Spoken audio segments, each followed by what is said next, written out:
Divine Intimacy number 93, with Jesus crucified. Presence of God. O Jesus, I place myself at the foot of the cross.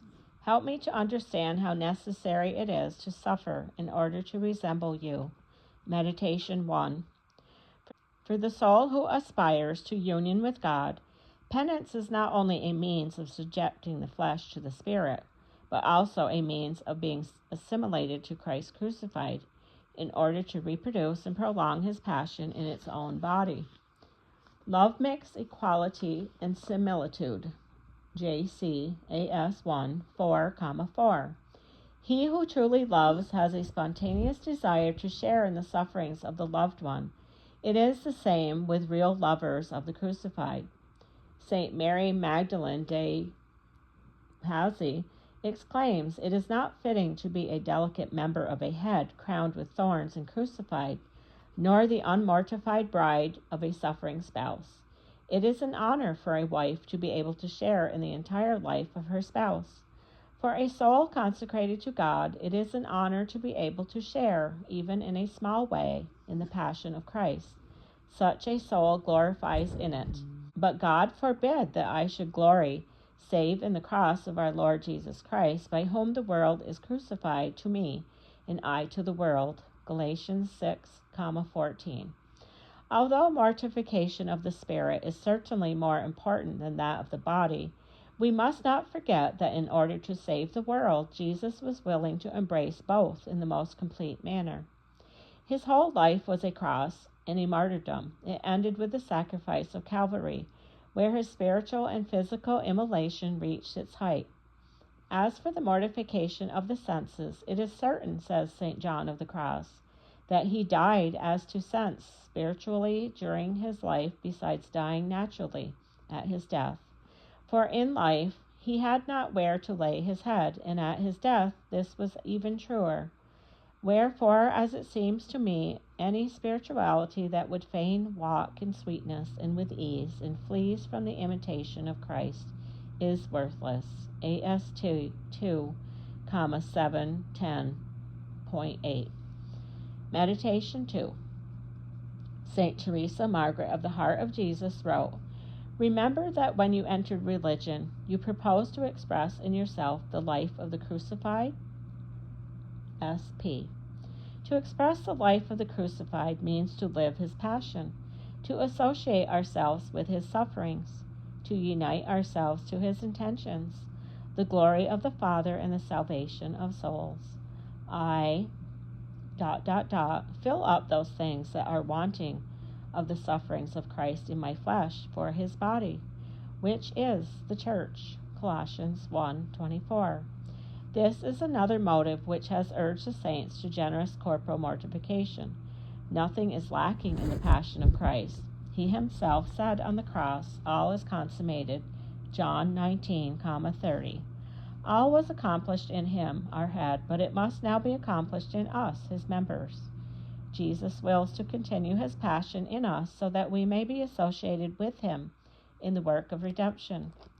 He wills to make us his collaborators in the most sublime of his works, the salvation of souls.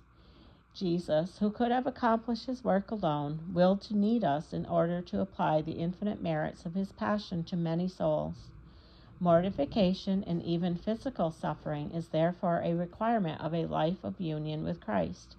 The more generous the soul is, the more it will participate intimately in the interior life and the apostolic work of Jesus. We cannot be intimate with Christ if we do not suffer with him, if we do not ascend the cross with him. Let Christ crucified be sufficient for thee, and with him suffer and rest. J.C. SM 2:13.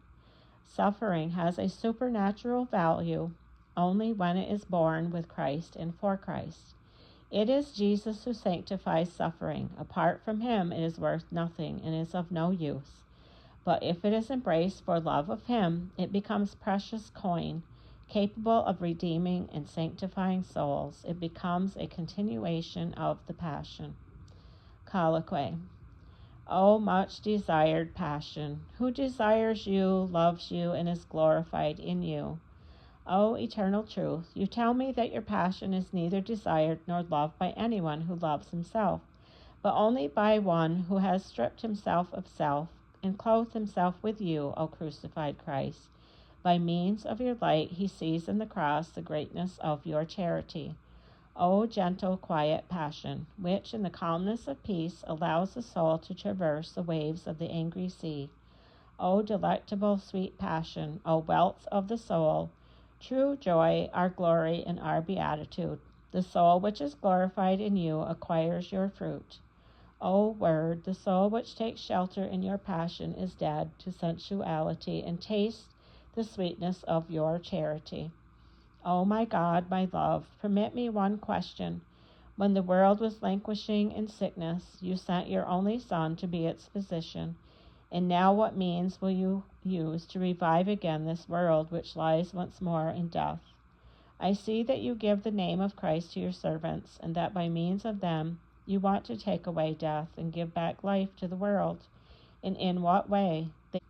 They must walk bravely in the footprints of the Word and work for your honor and the salvation of souls with love and burning desire. To this end they should bear patiently all pains, anxieties, reproaches, and disgrace. O wonderful Restorer, give us many Christ, who will spend their lives in vigils, tears, and prayers for the salvation of the world. St. Catherine of Siena.